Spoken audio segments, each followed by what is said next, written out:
All right, hey y'all. So we talked all about communication, and this series is going to talk about support.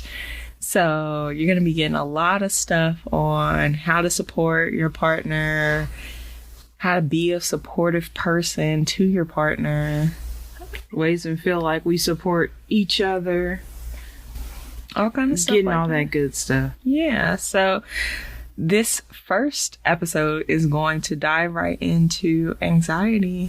So, yeah, let's get it.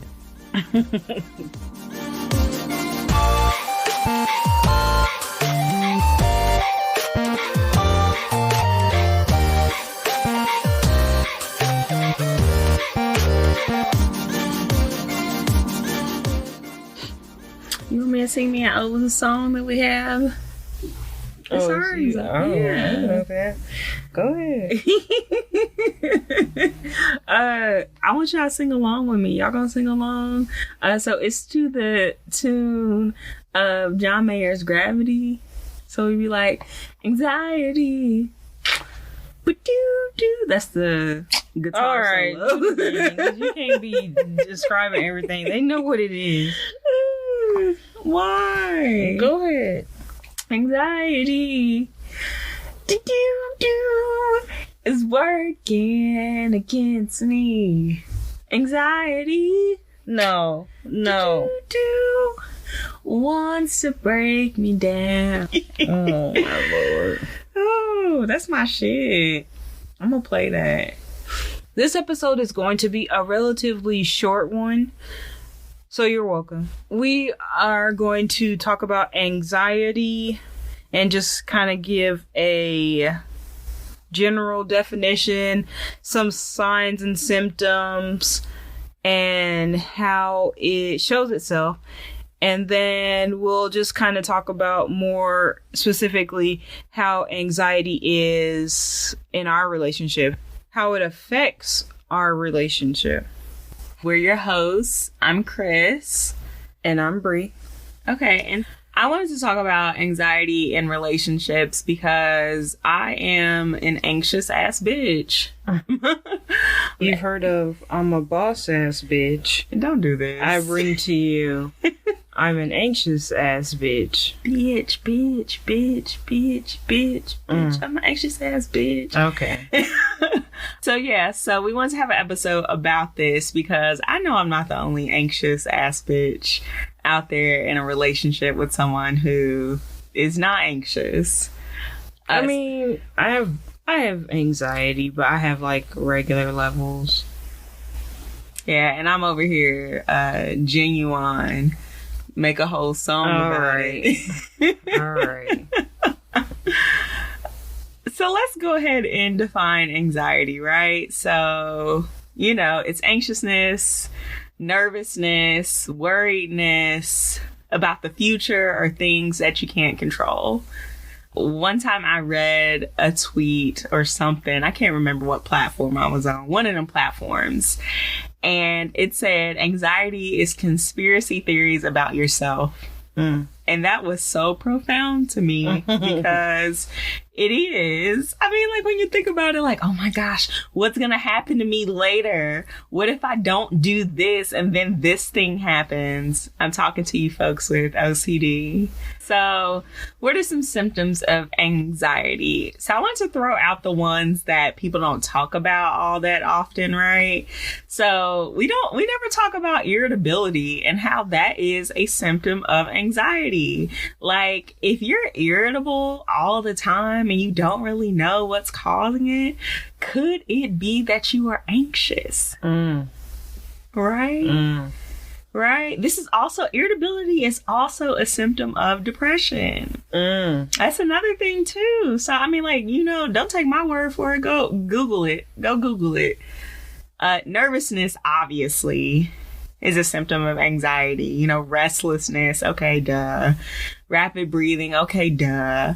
But also tiredness or weakness. Like always being fatigued all the time, you know? When your thoughts are running, somebody gotta sit down and take a break, Oh, Lord. trembling, trouble concentrating, and all you folks out there with bad memories, that's also one of those side effects of anxiety. So anxiety don't always be looking like what they show on TV or something. Somebody need the bag because they hyperventilating and they about to pass out. Absolutely not. Now, granted, are there some people out there doing that? Absolutely. But it's not the majority. The majority of y'all are running out there looking like me, fine on the outside. I'm about saying, what is that? Thoughts running on the inside. Because have you trying to talk about my girlfriend? Ma'am, please. I have a problem. Ma'am, please. So how does anxiety develop? I mean, it could be a host of different things. If you're like me, you got it when you were in childhood, always being on the edge. Anxiety can also have a genetic component. So look at your family. Are y'all a family of anxious ass bitches? That's also a thing too. Also, being in relationships with people previous could have also given you anxiety. Like, do you have a partner that you couldn't please? Walking on eggshells all the time? Did you develop anxiety from that? So that's also something that can happen. So if that is something that happens, if you leave that relationship, can they just be like, oh, now you're not with that person, so your anxiety should be gone? Could it work like that? Or like once you got it, you got it? I mean, if you're lucky, if you're one of those anomalies, I'm sure it did work like that for you. But it's also not if you got it, you got it either. So, I mean, in the mental health community, there's a lot of thoughts on this. People are like, oh, can you be cured of anxiety, depression? And honestly, I think it's like on a person by person basis. So also too, they talk about how resiliency has a genetic component as well. But I think that... Sorry. Go ahead, explain what you mean when you say resiliency. So resiliency, your bounce back factor. How well do you bounce back from stuff? Like when life is throwing you punches, are you eating them shits? Or are you falling over unconscious? So think of it like that. So that has a genetic component. So, some people are born with a little bit more than others do, and some people are born without any. So they talk about that too, and I think that also plays a role. So I really just think it depends on you. I also believe in self-fulfilling prophecy. If you think that you can't recover from this, you're not going to. Your brain is going to move in a way that does not allow you to recover from that.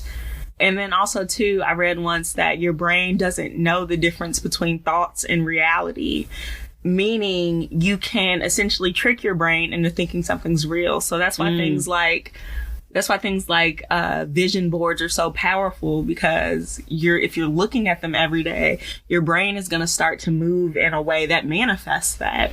Shoot, we need to get our vision board then. You slacking? I know, I do be slacking. But yeah, so like if you think you can't recover from it, you are 100% correct. Absolutely. If you think you can recover from it, you are 100% correct. Absolutely. So it really just depends on you. So you don't think you can? I don't know. I think I go back and forth, and maybe that's why I've had it for so long. I see. Yeah. So triggers of anxiety, right? It's important to recognize and understand them. So what's a trigger? Just in case you don't know what a trigger is, it's something that makes you think of something else, or something that brings up something else for you. Like, so if I'm talking about anxiety, a trigger is going to be something that triggers your anxiety, makes your anxiety, hop up out the bed, turn your anxiety on. All right, that's enough. I've had enough. Give an example. So like for me, one of my triggers is loud noises. Y'all, I cannot do it. I cannot do it. Like, I cannot do it. I had to emphasize that, because loud noises, I just can't do it. And then oddly enough, when I am late and it is not by my own cause, that is a trigger for anxiety for me.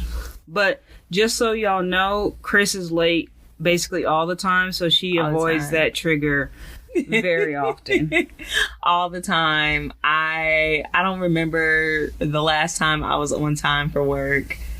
I think my new time, so I'm supposed to be at work at 8:30, but I'm pretty sure my official new time is 9 o'clock.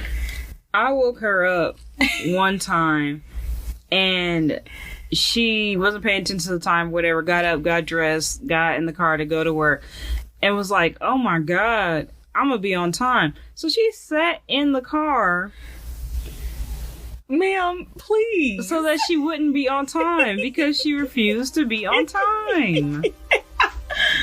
Because fuck them.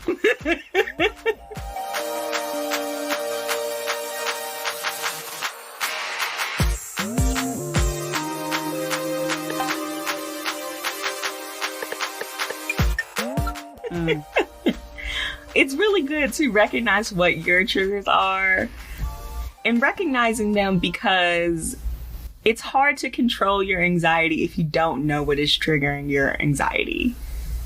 You have to be able to recognize your triggers. So if you've never thought about what your triggers are, I would say write them down. When you're having anxiety, start tracking it. My therapist told me to identify what is causing the anxiety and what is the question that anxiety is asking. So if you're anxious in a moment, what is the fear? What's happening? Identifying that can take you a long way into helping you control your anxiety. That's so wild, because I have a dude at work that I had to recognize his triggers for him. Like, he literally thought that he was getting sick and he didn't recognize that he had anxiety. He thought that he was all of a sudden getting sick when certain situations were coming up. And I was like, sir, every time I ask you to do this job, you start to feel sick and you want to vomit and you get lightheaded and all this. And I'm like, maybe you're not actually just randomly sick all the time. Maybe it's anxiety. And so sure enough, after I brought it to his attention and we started looking at it even more, like every time he was doing something, I had you do this one, and it triggered that, we realized, yes, he had anxiety, which, I'm not officially diagnosing him. He also went and talked to somebody about it, but that was one step to notice that this isn't, I just feel sick to my stomach, maybe I'm just not healthy. It was actually anxiety. And what I'll say about that too is y'all like to pretend like y'all emotions and your physical health are just so distant and they're on the opposite ends of the spectrum. And they are really so connected and so intertwined. Like, he was literally feeling sick. Like, he was feeling nauseous. Nausea is something that is physical, that was caused by his emotions. Those things are connected. Or think about, like, when you get angry. When you get angry, do you get hot? When you get angry, your body is actually heating up. That is actually a physical response that your body is having to how you are thinking in that moment. That is real. Pay attention to that stuff. Your body is trying to tell you, hey, we're anxious, we're worried. Why do that? I don't know why you did that. I heard her. She done triggered our dog's anxiety. He's triggered. But yeah, like I was saying, your body is having an actual physical reaction to how you are thinking. So stop thinking that those things are so disconnected, because they're not. They're not. And you ain't fooling your body. And then also too, I want to just throw this out there, but your brain is really in control of a lot of this stuff. We think we're driving the ship, but it's really the other way around. Somebody gonna come on our podcast and say that is not right. Mm-hmm, that's fine. We can argue about it. Hit us up at 3ALove. Ma'am, please. You just described what anxiety is and what the triggers are, but how did you, or when did you get diagnosed? I got diagnosed when I was in grad school. So I've had anxiety all my life, right? But I think grad school brought out the bulk of my anxiety. So that's when I was diagnosed with it. Also, too, I want to say that I went to a therapist to get diagnosed. So if you are looking for a therapist, I'm just going to shout out my favorite therapy website, therapyforblackgirls.com. If you have not been on there, I highly recommend going onto that one and finding a therapist. I'm not going to shout this second one out because they ain't paying us, but y'all can. Neither is therapy for Black girls. But like, I'm gonna talk about therapy for Black girls, but I ain't gonna talk about this other one because it's run by white people.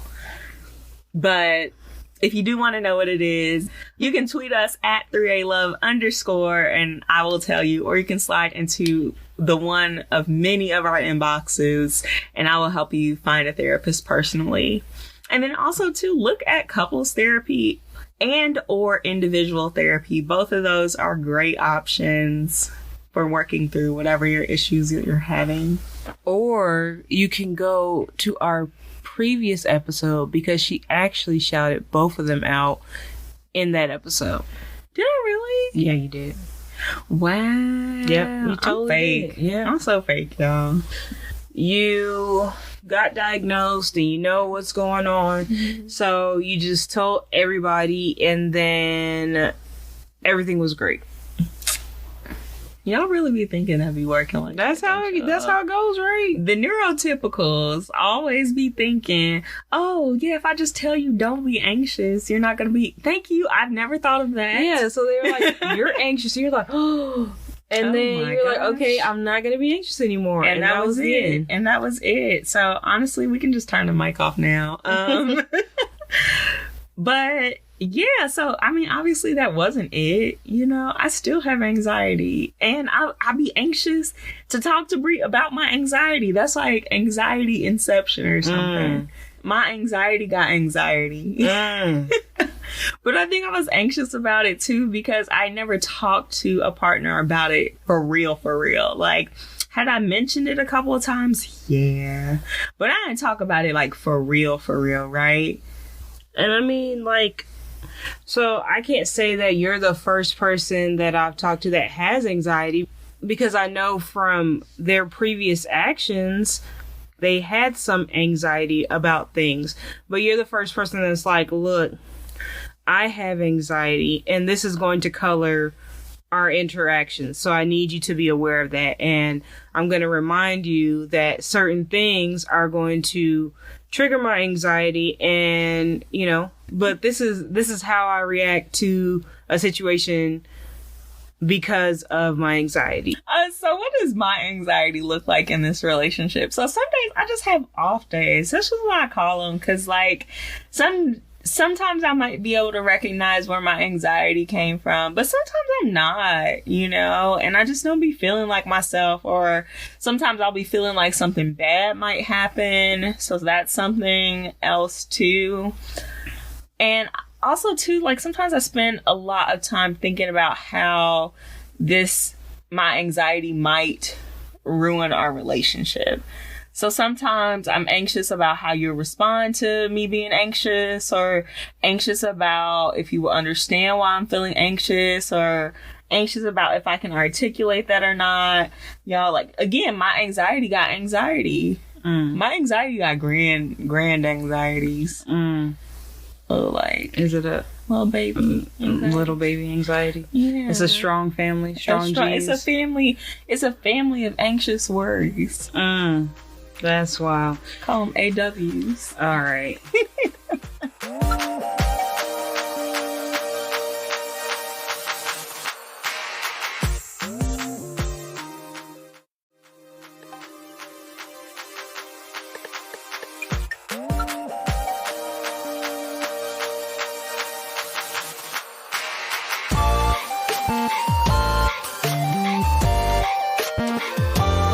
Y'all, and I'm gonna be 100% honest with you.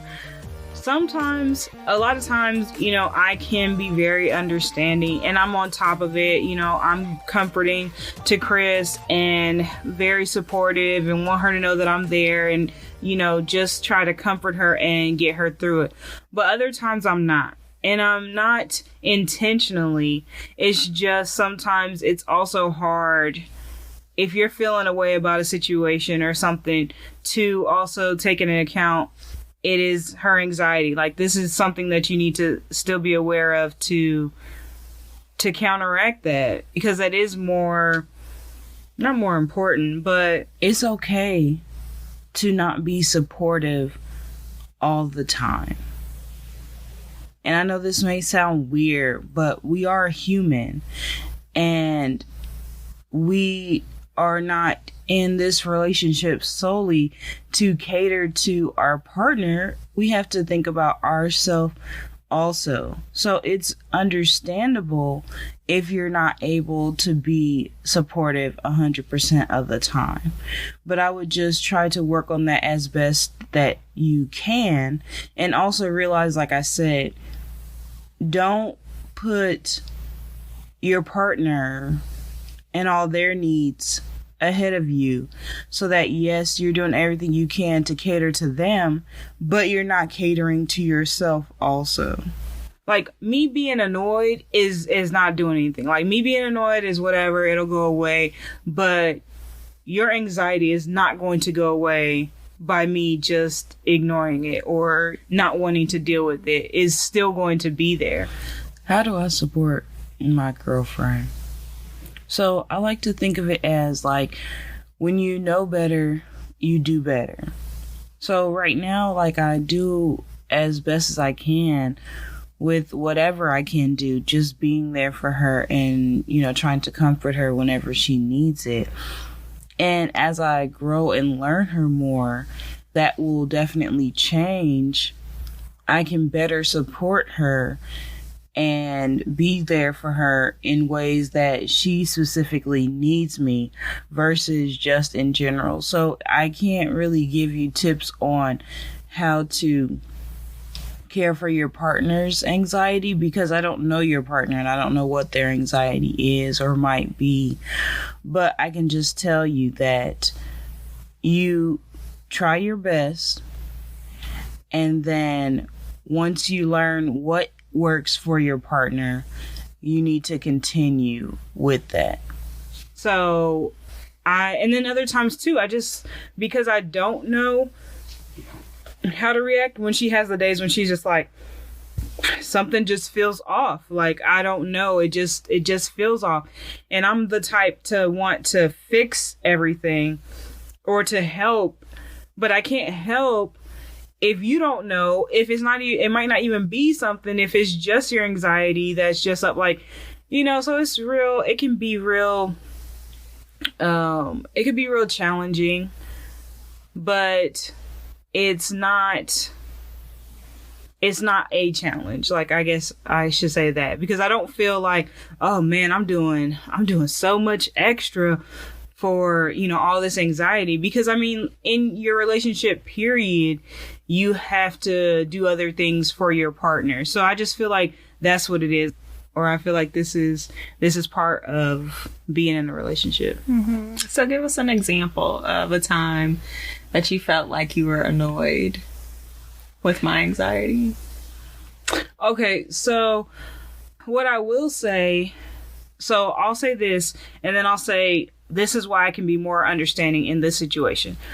So I am a Sagittarius. I know I'm always giving Kris shit for always talking about astrology, and here I go, I'm a Sagittarius. Right. But I'm a Sagittarius, and so I'm like, when I want to go, I want to be over there, I want to be over here.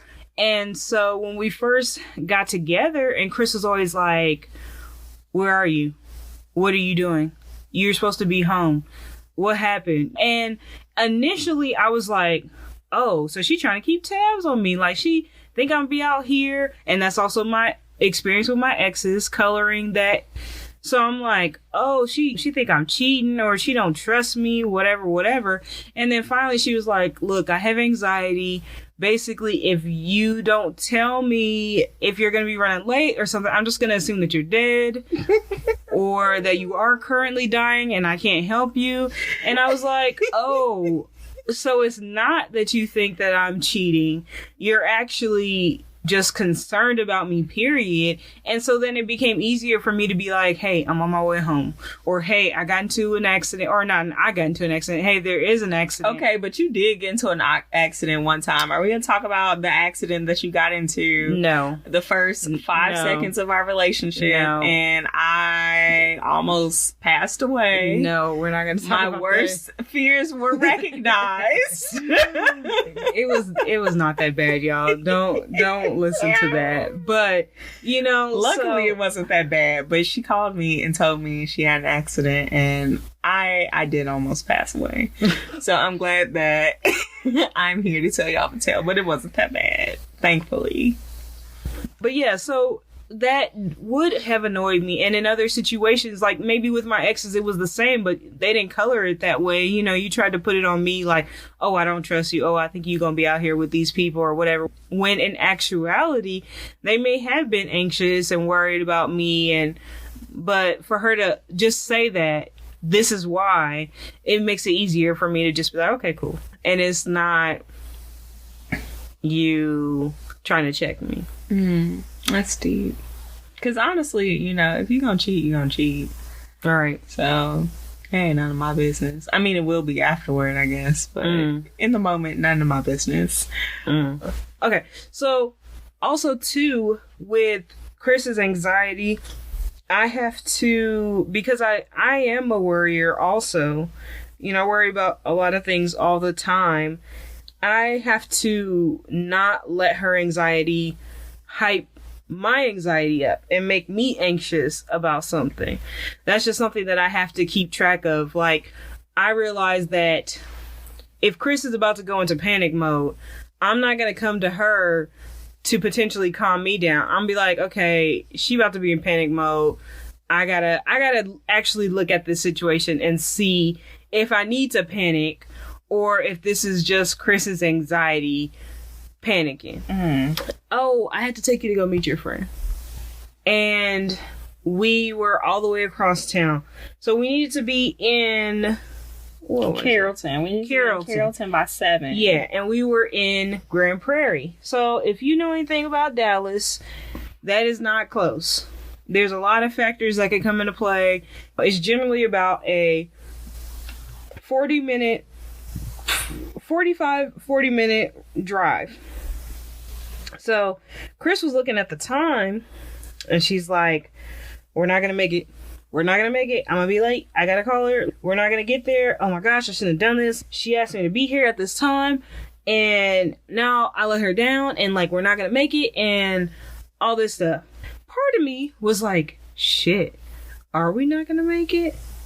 Did I wait too long? But then I was like, no. You know yourself. You know how to get there. And you know that you have enough time and we'll be fine. So instead of letting her hype me up to be like, oh shit, we are going to be like, oh shit. And me acting in that way, I had to be like, no, you got this. And what happened?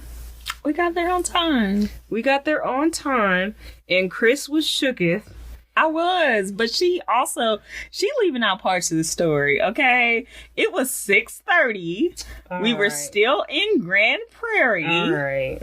And we were 45 minutes away without the tolls. So she decided to take the toll route, which is something that she absolutely never does. All right. Okay, so you're leaving out parts of the story. So now I'm like, okay, but like, I wasn't speeding or anything, and I still got there when we were supposed to. You did, because you took the tolls. Okay.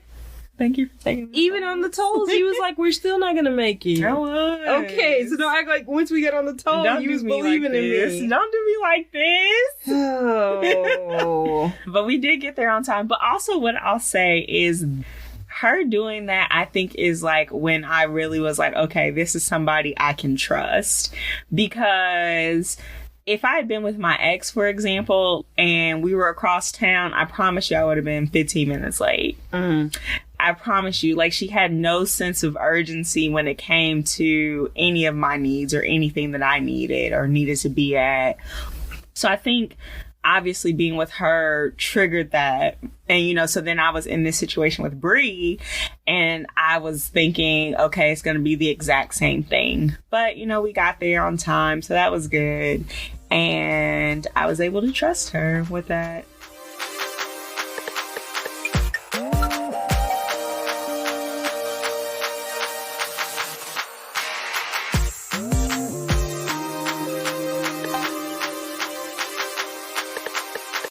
Yeah, my anxiety have anxiety. Yes. And so your anxiety be trying to come over and be with my anxiety and make little anxieties. And I be like, no, I don't need that.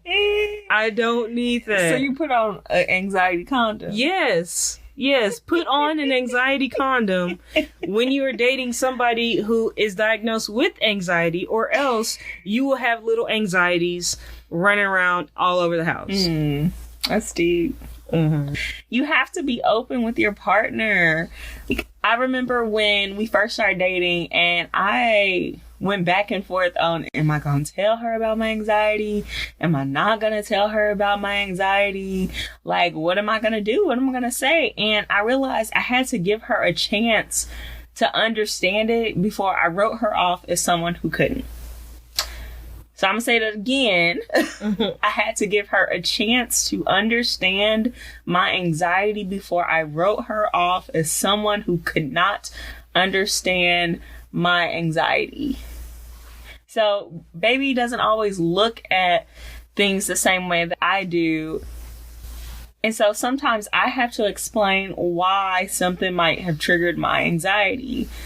It's still a struggle sometimes, especially like when I'm in the middle of it. So when I'm in the middle of it, it's still, and I think this just comes back from having to deal with it on my own for so long.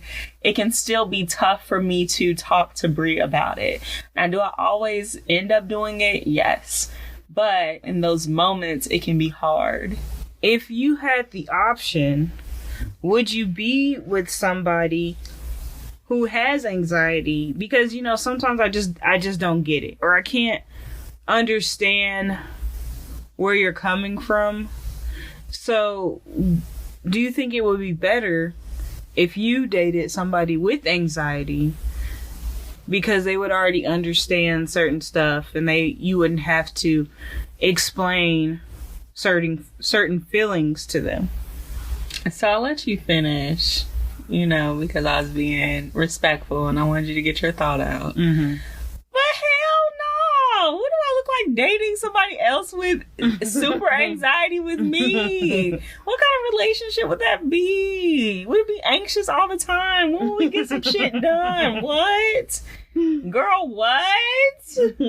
Y'all can call that whatever y'all need to call it, but I couldn't date somebody who has the same level of anxiety as me, because that would be catastrophic. It'd just be an anxious party. Right. I mean, I guess unless we had anxieties about different things.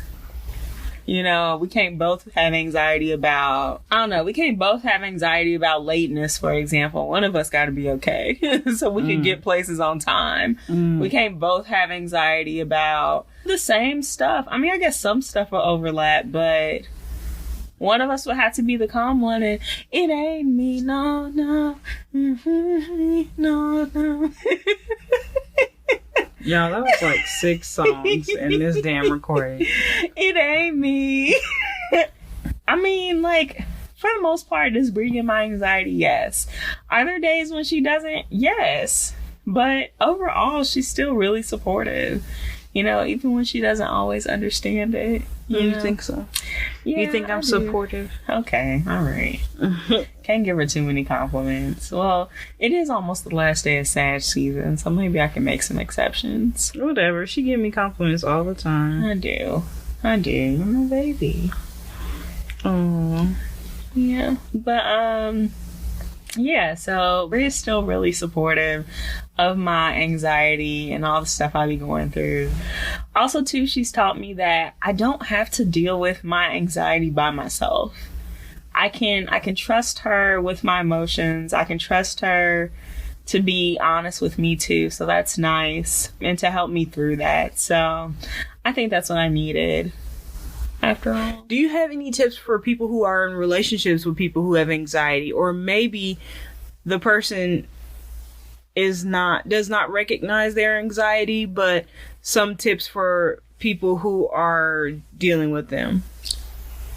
That would be you. What do you do? I know, I'm asking you too. Like, what do you? You're the one. You are the one who's dealing with somebody who has anxiety, not me. Wow. What are your tips? Wow, this hurt. Okay, I guess I have to give tips on how to be in a relationship with a person who has anxiety. I feel like basically before you get angry or before you think about past reactions that you may have had with your ex, you need to think, is this their anxiety or is this them, being raggedy or being this way? Even though you had anxiety, you're still responsible for your actions. You're still responsible for the things you do. You're still responsible for the things you say. And that is not an excuse to hurt people. That is not an excuse to push people away. That is not an excuse to manipulate people in any kind of form or fashion. So, it's better to say, I don't know where this is coming from, than everything is fine. Or I hate when people do that. I hate when people say everything is fine when I can clearly tell that something is not fine. Like, don't lie to my face. There's nothing more than I hate than that. So be honest. Be upfront about what you're going through. Say, I don't know if you don't know. But don't say, I don't know if you do actually know. Like, tell them what actually is the problem. Again, because you have to give people the choice or the option to, help you or how they're going to react. So you got to give them an option to do the right thing, I guess. Whatever that means. Do the right thing, like Spike Lee. Yeah. Mm-hmm. You can't change people, period. Anxiety included. Right. People have their own battles that they have to fight. People have their own things that they are going through. And so if you're coming into that relationship thinking, I'm going to change this part of them, you are not Captain Save-A-Ho. You are not, the end all be all. Like, you cannot change somebody. You cannot make somebody do anything. People are going to change when they are ready to. Like, that person will go to therapy for their anxiety when they are ready to. And you are not going to be the deciding factor. Maybe they'll do it, briefly or something like that. But if they're not committed to it, they're not going to do it. And yeah, so don't go into relationships trying to change folks. Like, go into the relationships and ask yourself, like, if this person never changed a day in my life, would I be able to deal with this relationship? Would I be able to live this relationship out? Right. And so, yeah. And so I guess Bree said yes. I don't know. I mean, we're going to find out. Ooh. Whew. Yikes. We're going to tell her. Yikes. Hate that for me. Okay. Don't at the same time as me.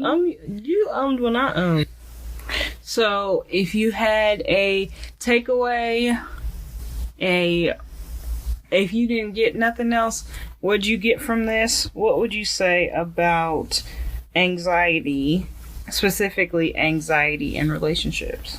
If you didn't hear nothing else, you have to date somebody who feels safe. That person has to be someone that you trust with your emotions and you trust with the good, the bad, and the ugly parts of you.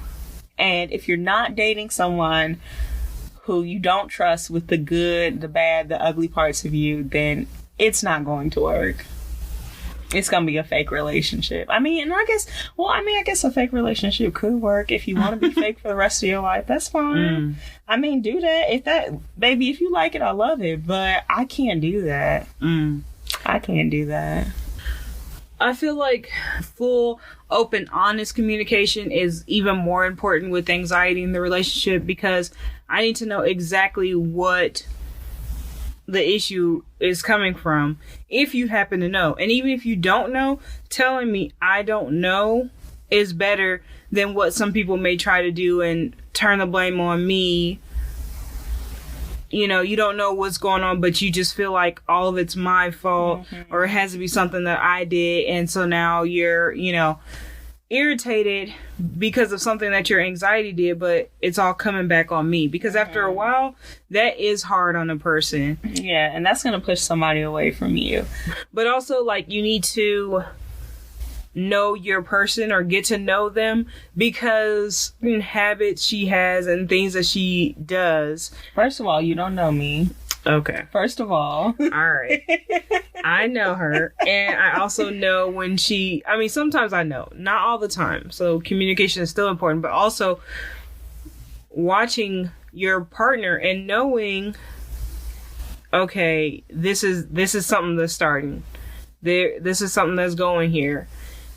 And, dealing with it from there. No. Are you responsible for your partner's anxiety and managing that? No. Mm-mm. They are adults at the end of the day. They're their own individual. But also, because you like this person, I will help you like them if you're being around them. You don't want to unknowingly add to their anxiety. Mm-hmm. Or knowingly add to their anxiety. Like, that's not okay also. Mm-hmm. And then also, too, I'll say to the people who are in a relationship with someone who has anxiety, you are also not obligated to stay. If it is a lot for you, or if it is triggering something for you, or it's too much for you to function or anything like that, you're not obligated to stay with that person. So everybody has choices in the situation. Yeah, I would definitely say that.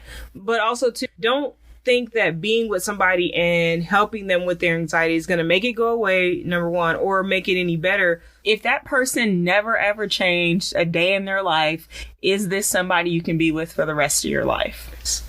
And if the answer is yes, go for it. And if the answer is no, leave them. Hit us up on IG at 3alove, on Twitter at 3alove_, on Facebook at 3alove, or it's just 3alove, or you can search at it's 3alove. Yeah. And if you want to see us be wild and crazy, you can look on TikTok. If you want to watch some videos relating to our podcast episodes, you can catch that on YouTube. We own all the things. All the things. Make sure you're subscribed to us. Make sure that you're leaving reviews. Make sure you're telling all the homies. Mm-hmm. Yeah, we're whoring ourselves out right now. Okay. But yes, let us know what you think. Like, if you hate it, I want to know that too. If you love it, share it with a friend, see if they love it too. We're always open to honest feedback. So also, too, subscribe to our podcast. You're listening right now. The subscribe button is right there. That's what I was telling them to subscribe to. Oh, I thought you said to YouTube. No, subscribe to that too, but I meant the podcast. All right, cool. That's it. That's all I got. That's all we got. We'll talk to y'all next time. All right, y'all. Bye. Peace.